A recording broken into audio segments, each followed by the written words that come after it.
Hello everyone, back at the desk again, underneath the lights, ready to talk about some more lowercase letters. Continuing this series. If you haven't seen the earlier videos, I recommend you go check them out. The link to the playlist is in the description here. I'm really building on the previous videos. Some videos I'm writing letters, some videos I'm talking more about forms, some videos I talk more about drills, so it's good to watch them all and you'll get a nice mix of how I approach study of these letters. So today we're talking about the T and the D, which as you can see are very similar letters.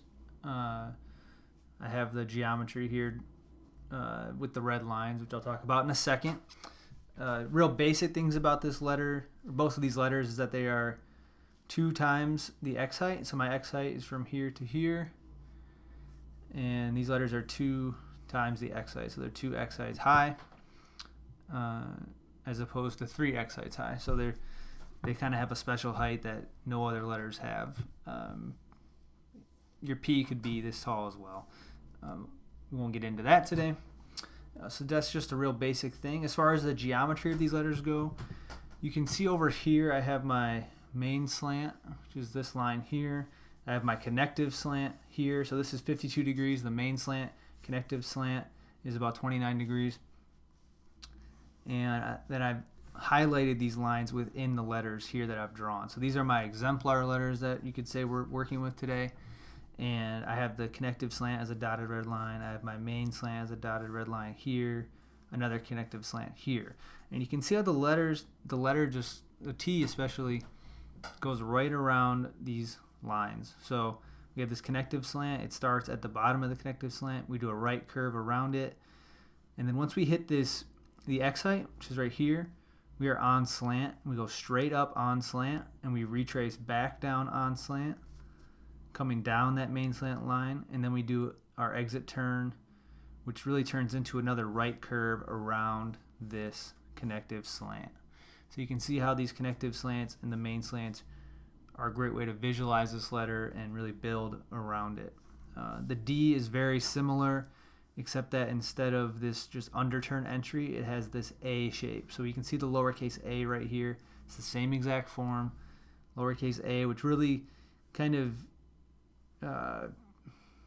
this hump here, which I would say go back and look at the A and the O video, or the OCA family video, which I believe was the one before this one, for my thoughts on how to shape this turn here. But once you get to the connective slant, you're really just coming up with the same underturn that you use on the T, this right curve.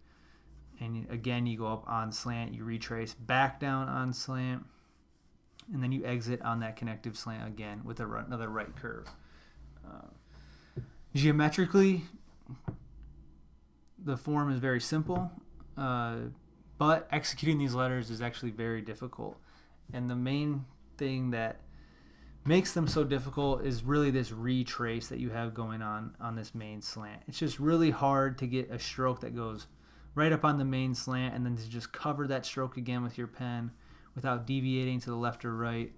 That is really a challenge. And then to make it even more challenging is that you have to end on this tight exit turn. So really you're trying to do this long stroke. I mean, hopefully you can see the I in the bottom of this T.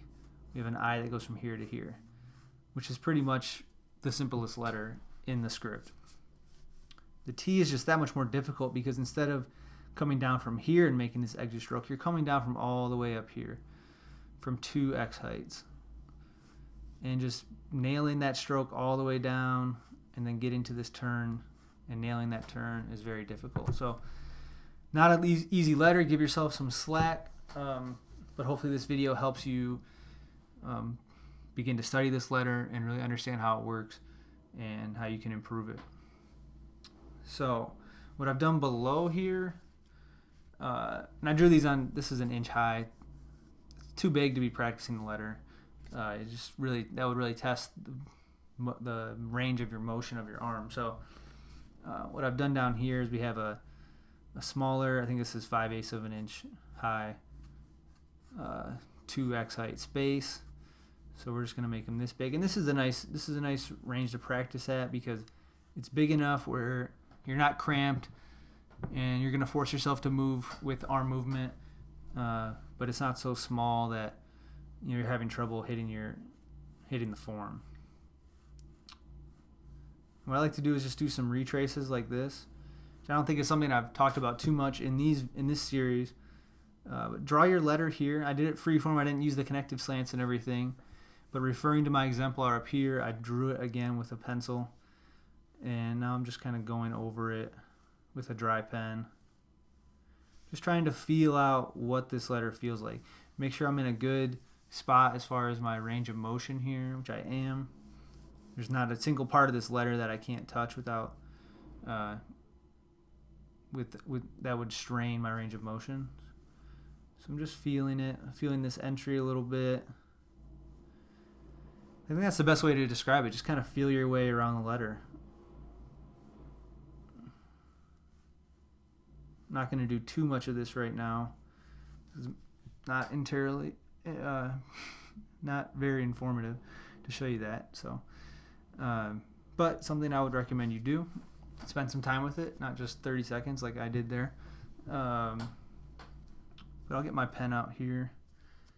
And I think that, the first obvious drill here is just to do a simple, well, what I like to do is I draw my connective slant, straight line connective slant, and then I just do some retraces on this downstroke, and I exit with it too, with the T. So I'm basically making the T, but I'm retracing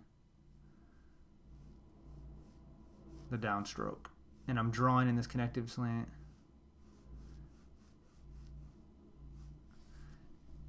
And why it's so important to draw in that connective slant is to get your horizontal spacing down. And this is something that I didn't pay attention to for a long time. Is I would practice a lot of these letters without my horizontal spacing, and I still have it to this day. It's a problem that I'm dealing with trying to work out of my hand, is these really long entry strokes like this. That's a really shallow connective slant that I'm not trying to, and you can see how that's different than this exit stroke here. So this is much shallower there. So really want to train to have a nice connective stroke here that doesn't go too far. And this is what I do here. I just kind of,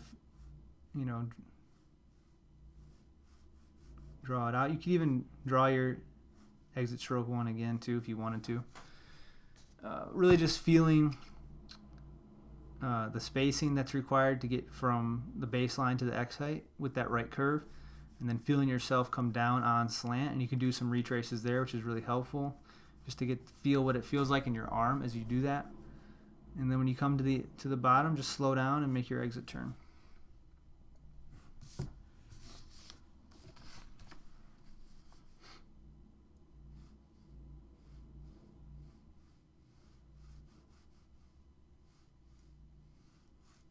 Connect a few.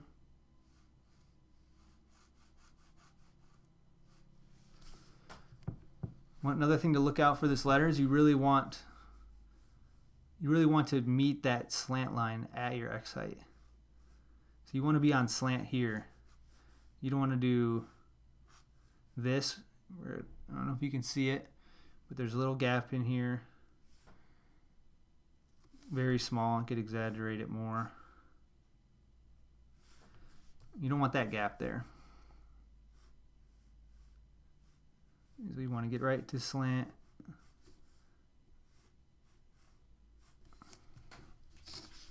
Another common problem here is a little bit of a loop, which you obviously want to avoid because it starts to look like an L, and then you cross it and it doesn't look good. Which is just why this retrace drill, this is the way to go as far as this drill goes. I think just practicing your entry stroke, making sure that's not getting too long, and then retracing to get your downstroke down. All right, for the D, there's really not anything too different here, except that you're just doing this A kind of entry. So it might be helpful to do some A's before you do the D.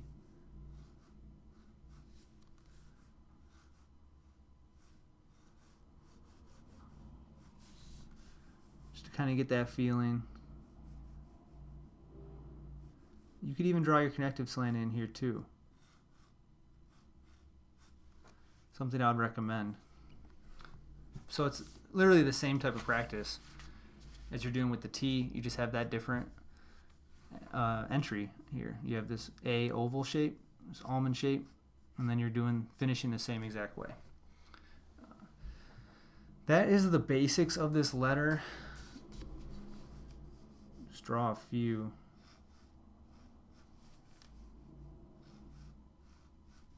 These are pretty big, which makes it, when it's this big, it's even harder to hit this downstroke.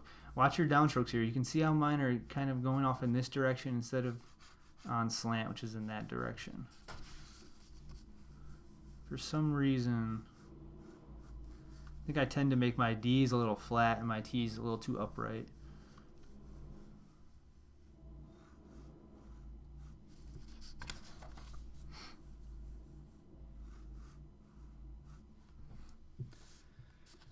Anyway, there is a couple variations of this letter that you might want to consider because they're so difficult. The T variation, I'll do down here, that I would recommend is one that instead of, it goes like this. So up, down, and then you just cross it out like that. Now by itself it looks a little strange. Put it in context. I'll do it smaller.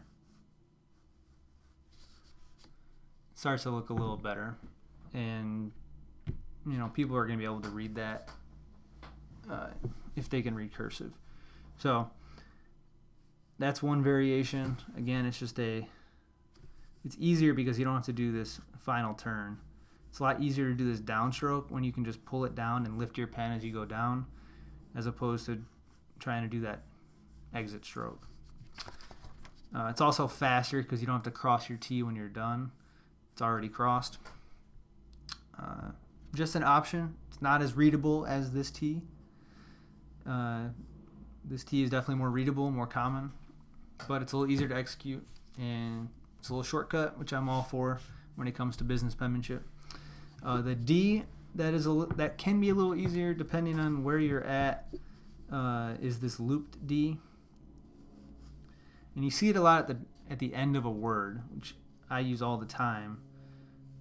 So if you're writing did, you might do did like that, and it's really easy because you don't have to do that retrace.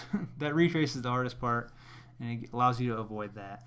You can do it at the beginning of, you can do it anywhere in a word, and I think the way to do it is to do that and really lift your pen, try to lift it right at that crossing there, and then you just pull your stroke out.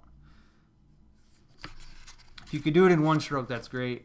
I find that very difficult because you're coming in on this loop on this sort of an angle, and you need to kind of reroute it back down that way. So I find it easier to do it in two strokes like that. So just a couple of bonus options for these letters because they are so difficult, just some easier versions that you might have a little easier time with. I would say practice the formal versions, try to master these versions. But if you want to write a nice note or you're trying to do something artistic with your business penmanship and you haven't mastered these yet, you might want to use these other forms just to make everything look really nice and neat. All right, I will leave it there. Thanks for watching. Please give the video a like or and a thumbs up if you like the video. Please subscribe if you're not subscribed. You'll get notifications when I post new videos, which is about once a week. I'm trying to stick to that. You also get notifications when I go live, which I haven't done in a couple weeks, but I'm planning on doing that this week. Really appreciate everybody that has subscribed, that's liked my videos, that leaves a comment. I love the comments. Please leave a comment if you have a question or a comment. And check out my website, perfectbiscuits.com. Not a whole lot there, but you'll find links to my social media profiles like Instagram. And you'll find a way to email me if you want to do that. I would love to hear from you. So thanks for watching. See you next time.